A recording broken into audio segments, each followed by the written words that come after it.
오늘 저에게 주신 하나님의 말씀은 요한복음 12장 1절로 11절 말씀입니다. 신약성경 167페이지입니다. 요한복음 12장 1절로 11절 말씀 우리 함께 보시도록 하겠습니다.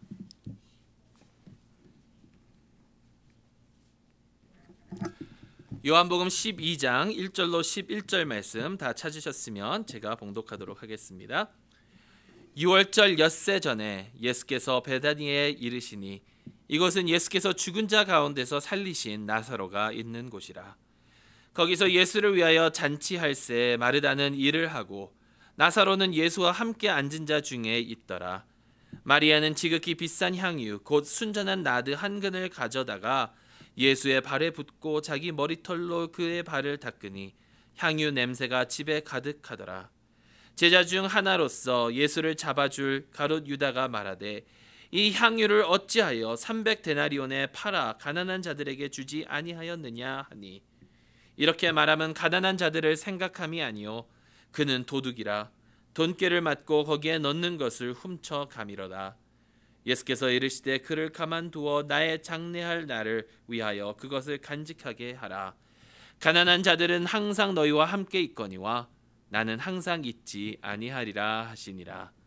유대인의 큰 무리가 예수께서 여기 계신 줄을 알고 오니 이는 예수만 보러 위함이 아니요 죽은 자 가운데서 살리신 나사로도 보러 함이러라. 대제사장들이 나사로까지 죽이려고 모의하니 나사로 때문에 많은 유대인이 가서 예수를 믿음이러라. 아멘. 살아계신 하나님의 말씀입니다.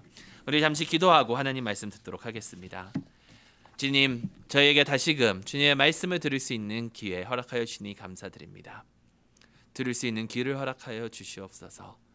주님의 진리를 볼 수 있는 눈을 허락하여 주시옵소서. 그대로 순종하며 살아갈 수 있는 믿음 또한 허락하여 주시옵소서. 주님께서 저희의 삶을 새롭게 변하여 주시기를 간절히 소망하며 예수 그리스도의 이름으로 기도드리옵나이다. 아멘.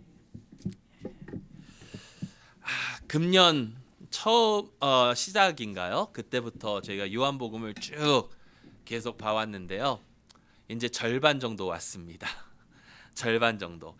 예수님의 삶은 사실 이제 얼마 남지 않으셨거든요. 오늘 보니까 6월절 엿새 전에 6월절의 어린 양으로 예수님께서 잡히셔서 십자가에 못 박힘을 받으시는데 이제 그 6월절이 6일밖에 남지 않았다라고 합니다.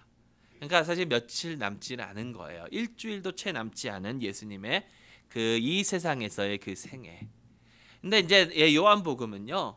지금 첫 한 절반을 예수님께서 활동하셨던 공생의 3년 반 기간을 첫 11장에 이렇게 적고 있고 나머지 10장을 이제 그 마지막 그 한 주를 위해서 설명을 하고 있다라는 것입니다.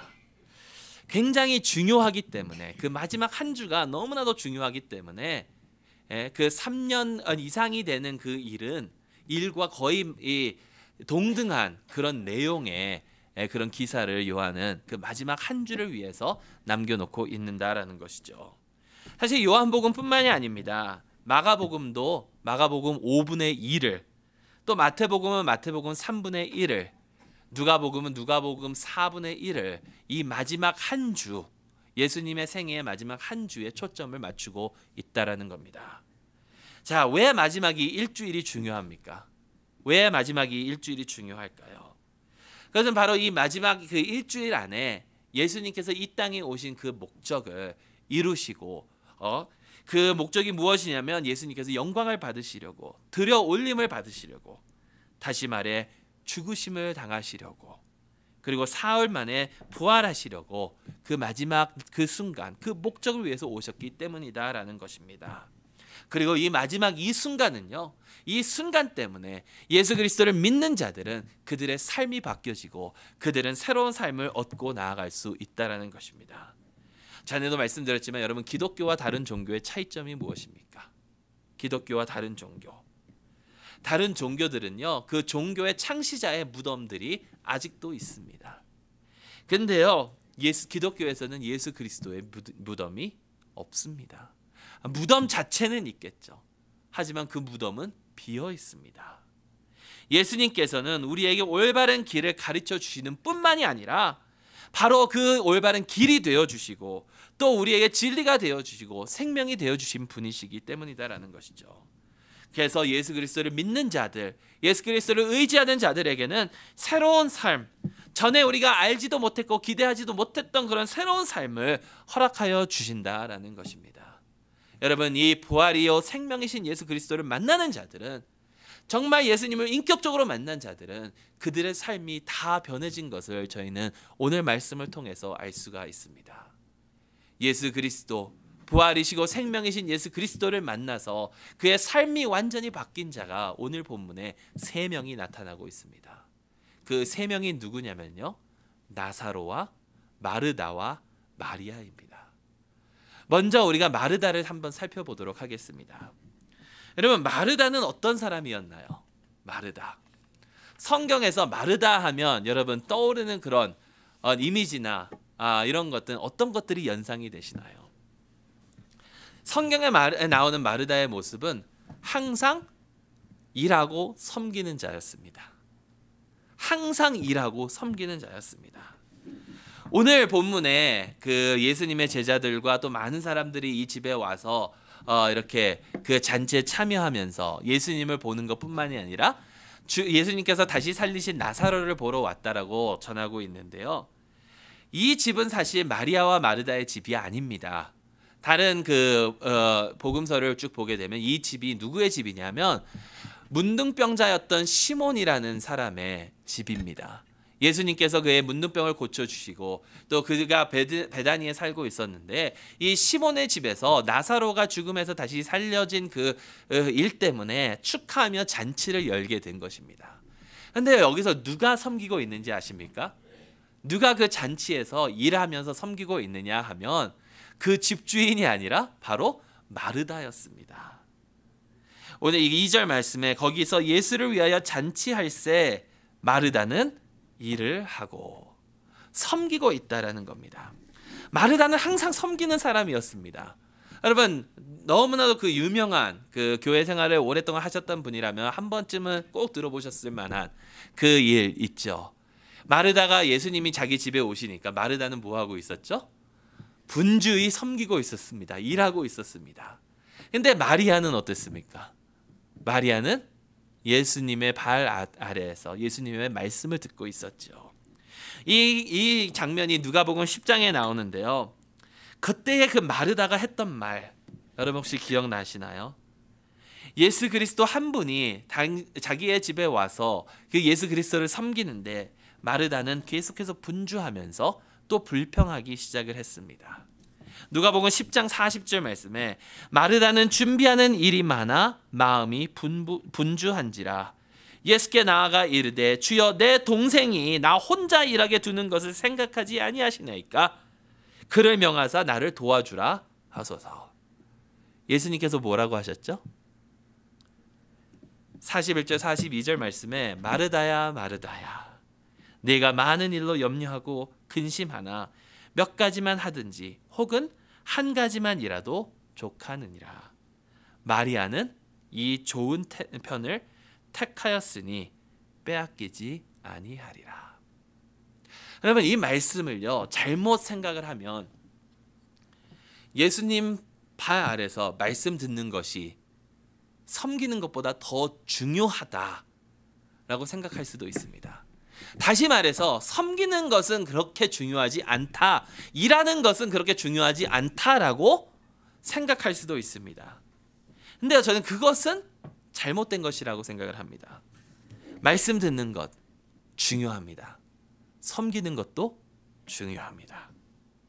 무엇이 더 중요하냐라고 하면 둘 다 중요합니다. 단 말씀을 들어야 할 때가 있고요. 섬겨야 할 때가 있다라는 겁니다. 한 가지 더 말씀을 드리면 제가 전에 있었던 교회에서 너무나도 근데 이제 그때는 부교역자니까 예배를 드리게 되면 뒤에서 항상 뭐 이런 저런 거 조절해야 될 때가 있거든요. 그래서 보통 예배당 뒤쪽에 앉아서 이렇게 예배를 드리게 되는데요. 목사님께서 이제 설교 말씀을 딱 하시고 설교 말씀 이제 보통 이제 한국 교회에서는 설교하신 분이 기도를 하시잖아요. 기도를 하고 있는데 옆에서 굉장히 막 사람들이 움직이는 소리가 들리고 그래요. 설교 말씀이 끝나자마자. 근데 왜 그렇게 움직이나 보면은 그분들이 그 기도 시간에 예배당을 빠져나갑니다. 여러분 어디로 갈까요? 빠져나가서 부엌으로 가죠. 부엌으로 가서 이제 친교 준비를 해야 되니까 굉장히 분주하세요. 근데 저는 그 모습이 그렇게 좋다고 생각하지 않습니다. 왜냐하면 예배 드릴 때는 예배 드려야 되거든요.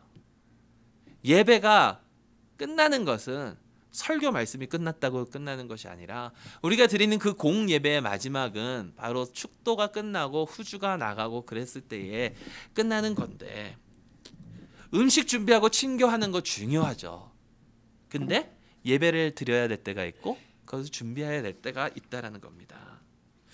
과연 조금 늦게 나가서 축도가 마치고 나가서 5분, 10분 늦게 먹는다고 뭐가 그렇게 달라질까? 여러분 여기서 중요한 것은 이것입니다. 섬김이 덜 중요하고 말씀 듣는 것이 더 중요하다가 아니라 여기서 중요한 것은 어떠한 마음과 어떠한 자세로 주님을 섬기느냐가 중요하다라는 거예요. 마르다의 마음은 어땠습니까? 그 누가복음 10장에서 나오는 예수님께서 이렇게 딱 오셨는데 그 예수님을 섬기는 그 마음이 어땠냐? 누구 때문에 섬기고 있었고 누구 때문에 일을 하고 있었느냐라는 것이죠. 여러분 마르다가 누구 때문에 일하고 있었는지 그것은요 마르다의 말을 보면 알 수가 있습니다. 뭐라고 나옵니까? 주여 제 동생이 나 혼자 일하게 두는 것을 생각하지 않습니까? 그를 명하사 나를 도와주라 하소서. 내 동생이 나 혼자 나를 도우라고 말씀하라고. 나예요.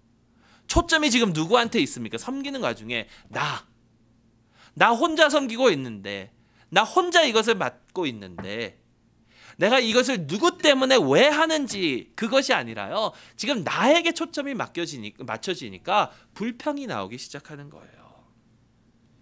예수님 한 분을 섬기기 위한 일인데 일이 바빠서 손님으로 오신 그 예수님이 중요한 것이 아니라 내가 이렇게 일을 많이 하고 있는데 자기 자신에게 초점이 가니까 그렇다라는 것이죠. 여러분 교회 안에서 섬길 때요.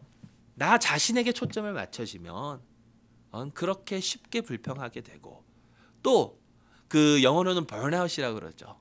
쉽게 지치게 된다라는 겁니다. 아시겠지만 제가 지난 이틀간 프린스턴에서 이제 컨퍼런스를 하고 있었는데 거기에 목회자님들도 오시고 평신도들도 오고 함께 여러 가지를 나눴는데 참 한 가지 느낀 것이 사역 때문에 목회자이건 평신도이건 사역 때문에 지치신 분들이 참 많다라는 겁니다. 사역 때문에. 왜 지칠까요? 왜 번아웃일까요? 어느 한 목사님이 이런 예를 드시더라고요. 그분께서 한국에서 자라실 때, 어렸을 때 자라실 때에 마당에, 할머니 집 마당에 우물이 있었대요. 우물. 근데 여러분 우물을 어떻게 합니까? 거기에 바구니를 내려가지고 물을 이렇게 길러 오르잖아요. 근데 길러 오르는데 그것을 기다려줘야 됩니다. 물을 계속해서 기르고 기다려줘야 물이 다시 차오르기 시작을 하죠. 근데 물이 차오를 때까지 기다리지 않고 계속 물을 기르면 어떻게 됩니까? 계속 물을 길어서 그 물이 차오르지 않고 그 물을 다 써버리게 되면 거기에 그 안에 있었던 그 흙과 뭐 여러 가지가 뒤섞이게 되면서 그 우물은 못 쓰게 돼 버린다라는 거예요. 여러분 교회 안에서 섬길 때 지치는 모습이 바로 그것이다라는 겁니다. 지치는 모습이 내가 해야만, 내가 다 퍼줘야만 한다라고 생각을 하고 내 자신을 채우지 않고 주님께 초점을 두지 않고 그렇게 할 때에 우물이 말라버리는 것처럼 우리 자신도 말라버릴 수가 있다라는 것입니다. 이런 상황이 나타나는 것은 대부분의 내가 하는 일이 나 때문에 하기 때문이다라는 것이죠. 근데 이랬던 마르다가 변했습니다. 여러분 왜 변했는지 아십니까? 왜 변했는지 아십니까? 그것은 바로 자기의 오라비인 나사로를 살려주신 부활이시고 생명이신 예수 그리스도를 인격적으로 만났기 때문이다라는 겁니다. 오늘 본문에서 마르다가 섬기는데요. 전에는 예수님 한 분만 섬겼잖아요. 근데 오늘은 누구를 섬깁니까? 최소한 자기를 포함해서 17명입니다. 예수님과 12제자. 그리고 그 집의 주인인 시몬. 그리고 나사로, 마리아. 본인까지 포함하면 17명이고 그 외에 다른 사람들이 거기에 나사로를 보러 왔다고 하니까 어마어마한 많은 사람들을 섬겼는데 오늘은 어떻습니까? 불평이 없습니다. 불평 없이 묵묵히 섬깁니다. 왜일까요? 바로 예수 그리스도, 부활이시고 생명이신 예수 그리스도를 만났고 그분을 바라보며 섬기기 때문이다라는 것이죠. 여러분 섬김은 중요합니다. 근데 누구를 섬기느냐, 누구를 위해서 내가 섬기느냐가 중요하다라는 것이죠. 마르다가 그렇게 변했는데 또 변한 사람이 한 명 더 있습니다. 나사로입니다. 여러분 나사로에 대해서 무엇을 아시나요? 나사로. 참 나사로는 흥미로운 게 성경에 나사로가 말한 것을 기록하는 곳은 없습니다. 조용합니다. 마르다는 말을 합니다. 마리아도 말을 했죠. 근데 나사로에 대해서는 아무 말도 기록이 없습니다. 근데 이 나사로가 어떤 사람으로 변했는지 아십니까? 아무 말도 하지는 않지만 예수 그리스도를 증거하는 사람이 되었다는 겁니다. 말을 한마디도 하진 않았지만 예수 그리스도를 전하고 예수 그리스도를 증거하는 사람이 되었다라는 것이에요.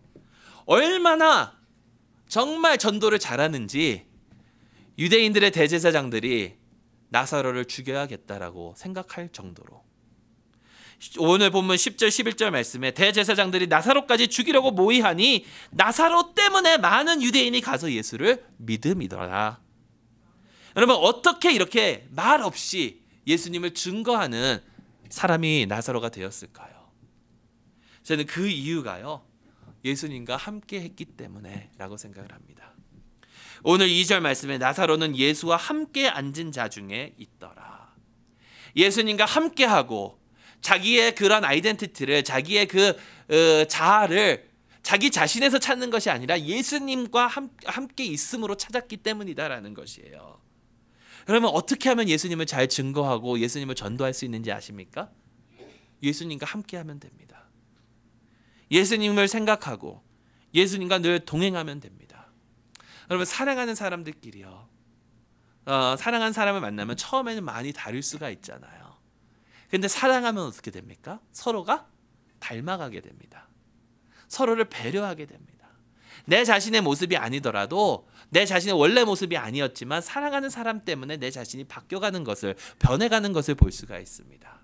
그와 마찬가지로 우리가 정말 예수 그리스도를 인격적으로 만나면 예수님의 모습에 우리가 닮아가게 되고 따라가게 된다는 것이에요. 그렇게 동행할 때에 우리는 예수 그리스도를 증거하는 증인이 될 수 있다라는 것입니다. 여러분 사람은요, 누구와 함께 있느냐, 누구를 사랑하느냐, 누구를 사모하느냐에 따라 그의 행동이 달라지는 것을 봅니다. 제가 전에 있었던 교회에서 있었던 일인데요. 저희 아내와 이제 아이들은 한국에 먼저 나가 있었고 저는 몇 주 후에 이제 같이 나가기로 이렇게 하고 있었는데, 그때 눈이 한 2인치도 안 왔어요. 근데 저희 집에 전기가 나갔습니다. 일주일 반 동안 전기가 나갔습니다. 근데 그 전기가 나간 것을 알고 어느 집사님이 저를 이제 자기 집에 이제 게스트하우스가 있으니까 와서 묵으라고, 그래서 그 집사님 집에 갔어요. 그 집사님 집에 딱 갔는데 그 집사님의 친척들도 전기가 나간 집들이 많아서 같이 다 모여서 이제 식사를 하는 거예요. 식사를 하는데 그 집사님이, 남자 집사님이 이렇게 서빙을 하면서 제가 앉은 곳 앞에다 잔을 하나 딱 내려놨습니다. 그래서 목사님 드시라고 딱 내려놨는데 그 안에 뭐가 있었을까요?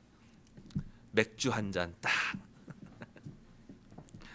맥주 한 잔 딱 놓고 목사님 드시죠? 그런 별 생각을 안 하셨던 것 같아요. 그러다가 갑자기 여자 집사님이 그 남편 집사님을 딱 쳐다보니까 그제서야 목사님 드셔도 되나? 이러시더라고요. 그러면 뭐 술 먹고 안 먹고 그게 잘잘못이 아니라 그 특히 한국 교회 그 풍습에 그 술이라는 그게 되게 예민한 그런 문제로 다가오잖아요. 그러니까 평상시는 생각도 안 하시고 마셨겠죠. 뭐 그건 나쁜 것은 아닙니다, 사실. 근데 목회자가 있다는 그것 따라서 그들의 행동이 좀 바뀌어졌다라는 거예요. 여러분, 사람을 따라가기 마련입니다. 그 사람을 대변하는 그런 모습이 되어간다라는 거예요. 우리가 예수님과 늘 동행하고 있다라고 생각을 하면, 우리가 늘 예수님을 생각하고 예수님과 함께 한다고 생각을 하면 우리의 행동이 어떻겠느냐라는 것입니다. 항상 주님과 함께하는 삶을 살아갈 수 있는 저와 여러분들이 될 수 있기를 바랍니다. 마지막으로 마리아를 한번 살펴보도록 하겠습니다. 여러분, 마리아는 무엇을 했습니까? 3절 말씀에 마리아는 지극히 비싼 향유 곧 순전한 나드 한 근을 가져다가 예수의 발에 붓고 자기 머리털로 그의 발을 닦으니 향유 냄새가 집에 가득하더라. 마리아는요, 자기가 가진 것 중에 가장 비싼, 가장 값진 그것을 주님께 바쳤습니다. 엑스로 따지면 유다가 말하기를 300데나리온이라고 했습니다. 1데나리온은 하루 1당입니다. 300데나리온은 그러니까 1년 동안 버는 거예요. 1년 동안. 요즘 돈으로 환산을 하면 4만 불, 5만 불 이상이 되겠죠. 평균으로 따진다면. 근데 이것은요, 단순히 액수로 따질 수 있는 것이 아닙니다. 이것이 무엇이냐면 마리아에게는 자기가 가지고 있었던 것 중에 가장 귀한 것이었고 어떻게 보면 자기의 삶의 전부였다라고 할 수가 있습니다. 이것을요, 마리아는 예수님께 아낌없이 다 드린 것입니다. 결국 이 말은 무엇이냐면 마리아는 자기의 전체를 예수님께 지금 드리고 있다라는 거예요. 여러분, 마리아가 왜 드렸습니까? 왜 드렸습니까? 예수님께서 하신 말씀은 마리아는 이것을 드린 이유가 바로 당신의 그 장례를 위한 것이라고 말씀하고 계십니다. 그렇습니다. 마리아가 예수님께 이것을 바친 이유는 예수님의 장례를 준비하고 있었던 것이라는 겁니다. 예수님의 장례를 준비한다. 그래서 잘 생각해 보시기 바랍니다. 마리아가 가장 비싼 것, 가장 귀한 것, 자기의 생명과도 같은 그것을 예수님께 드릴 수 있었던 이유는 예수님께서 자기를 위하여 모든 것, 즉 예수님의 생명마저도, 예수님의 목숨마저도 주시기 때문이다라는 것이에요. 여러분, 우리는 과연 어떻습니까? 예수님을 위하여 우리의 가장 귀한 것을 내어놓을 수 있겠습니까? 가장 귀중한 것을 드릴 수 있겠느냐라는 것이에요. 예수님께서는 우리에게 목숨마저도 내어주셨는데 여러분, 우리는 과연 예수님께 무엇을 드릴 수 있을까요? 과연 무엇을 드릴 수 있을까요? 예수님께서 드리기는커녕 혹 우리는 가룟 유다와 같지 않은지 한번 생각을 해봅니다. 그가 이 비싼 것을 그렇게 쏟아 붓는 것이 아니라 이 비싼 것을 300데나리온에 팔아 가난한 자들에게 나누어 줘야 되는데, 여러분, 성경은요, 그가 그렇게 말한 이유가 가난한 사람들을 생각해서가 아니라 자기 자신의 욕심 때문이라고 전하고 있습니다. 여러분, 얼마나 우리는 예수님을 위한다고 하면서, 예수님의 사역을 한다고 하면서, 남을 위한다고 하면서 나의 이득을 챙기고 있느냐라는 것이에요. 제가 참석했던 그 컨퍼런스에 저희가 이틀 동안 이렇게 만났지만 그 이틀간에 이제 하는 것이 무엇이냐면 마지막 예배, 함께 드리는 마지막 예배를 같이 의견을 나누고 같이 이렇게 디자인을 하거든요. 근데 어느 한 그룹이 그 참회의 기도를 맡아서 그 그룹이 그것을 딱 했는데요. 오늘 그 저희가 함께 교독했던 그 시편 23편, 그것을 이 세상의 관점으로 바꾸어서 그것을 하나님께 참회의 기도로 드렸다라는 것입니다. 근데 그것은 어떻게 바뀌었나요? 시편 23편 어떻게 나가죠? 여호와는 나의 목자시니 내가 부족함이 없으리로다. 그가 나를 푸른 초장에 누이시며 쉴만한 물가로 인도하시는도다라고 했는데, 여러분 그것을 이렇게 바꿨어요. 그분들이 이게 우리의 모습이다라고 이것을 고백하는 마음으로 이렇게 바꿨습니다. 여호와는 나의 목자시니 내가 원하는 것을 채워 주시리라. 그가 나를 편한 곳으로 인도하시고 나의 소원을 들어주시는도다. 나를 도우사 나의 이름을 나의 명예를 위하여 나를 성공의 길로 인도하시는도다 하면서 맨 마지막에 내 평생의 축복과 능력이 나를 따르리니 내가 나의 집에서 영원히 거하리로다. 여러분, 때로는 이게 우리의 모습이다라는 겁니다. 하나님을 믿는다, 하나님을 섬긴다 하면서도 내 욕심 때문에 하나님께서 바치라고 하는 걸 바치지 못하고요, 내 욕심 때문에 하나님께서 섬기라고 하는 걸 섬기지 못하는 것이 바로 우리의 모습이다라는 것이죠. 여러분, 마리아는 사랑으로 그 예수 그리스도를 사랑하는 그 마음으로 예수님을 섬겼고 가장 귀한 것을 그분께 드렸습니다. 그 결과 그 집에 그 향기가, 예수님의 그 향기가 가득 차였다라고 성경은 전하고 있습니다. 여러분, 마리아는 어떻게 그런 사랑을 보여줄 수 있었나요? 아까도 말씀드렸지만 예수님의 장례를 준비하기 위해서 그랬다라고 합니다.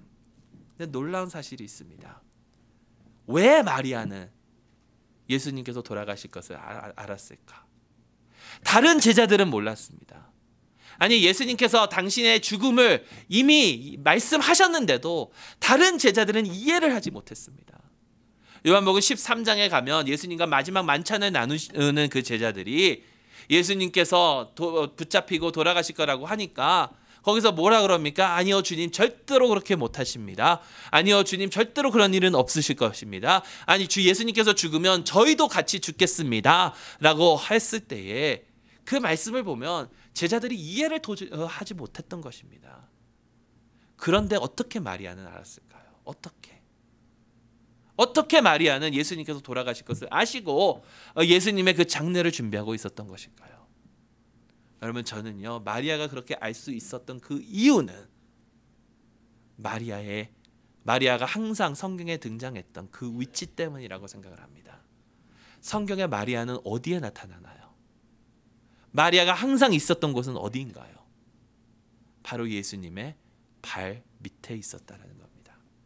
예수님의 발 아래. 누가복음 10장에서 나온 이야기도 예수님의 발 아래서 예수님과 대화를 나누고 있었고, 오늘 말씀에도 예수님의 발에 엎드려 예수님께 그 향유를 쏟아 부었다라는 것이죠. 여러분, 누군가의 발 아래에 있다라는 것은요, 그 사람의 말을 듣고 그 사람의 가르침을 받는다라는 뜻을 의미하고 있습니다. 여러분, 우리는 예수님의 발 아래 얼마나 거하고 있습니까? 예수님의 말씀 안에 얼마나 거하고 있느냐라는 것입니다. 예수님의 발 아래, 예수님의 말씀을 듣고 예수님의 가르침을 받을 때에 예수님의 뜻을 알고 예수님의 사랑을 알고 예수님을 사랑할 수 있으리라 생각을 합니다. 그리고 그랬을 때에 예수 안에서 오랫동안 기억되는 그런 축복을 누릴 수 있으리라 믿습니다. 마리아가 큰 축복을 받았지요. 마가복음 14장 9절 그 말씀에 내가 진실로 너희에게 이르노니 온 천하에 어디서든지 복음이 전파되는 곳에는 이 여자가, 마리아가 이 향유를 쏟아 부은 이 여자가 행한 일도 말하여 그를 기억하리라. 예수 안에서 어떻게 기억되고 싶으십니까? 예수 안에서 주님을 사랑했던 자, 주님께 모든 것을 쏟아부었던 자, 여러분 그렇게 남기를 원하시면 주님을 사랑하고 가장 귀한 것, 바로 나 자신을 주님께 헌신할 수 있기를 간절히 소망합니다. 우리가 어떻게 헌신할 수 있습니까? 우리가 헌신할 수 있는 그 이유는, 우리가 나의 모든 것을 바칠 수 있는 그 이유는 예수 그리스도께서 우리를 위하여 모든 것을 주셨기 때문입니다. 그 주님의 은혜가, 그 주님의 사랑이 여러분 마음속에 넘쳐나기를 주님의 이름으로 축원합니다. 기도하겠습니다. 하나님 아버지 감사합니다. 부활이요 생명이신 예수 그리스도를 인격적으로 만남을 통해서 변화됐던 세 사람의 이야기를 통해서 아버지 하나님 저에게 도전을 주시고 또 아버지 하나님 그들이 어떻게 변할 수 있는지를 깨닫게 하여 주시니 감사드립니다. 예수 그리스도를 믿고 예수 그리스도를 만나고 예수 그리스도와 동행하고 예수 그리스도의 말씀 안에 충만하게 거하며 아버지 하나님 주님께 영광 돌리는 삶을 주님께 전적으로 모든 것을 바칠 수 있는 삶을 허락하여 주시옵소서. 예수 그리스도의 이름으로 기도드리옵나이다. 아멘.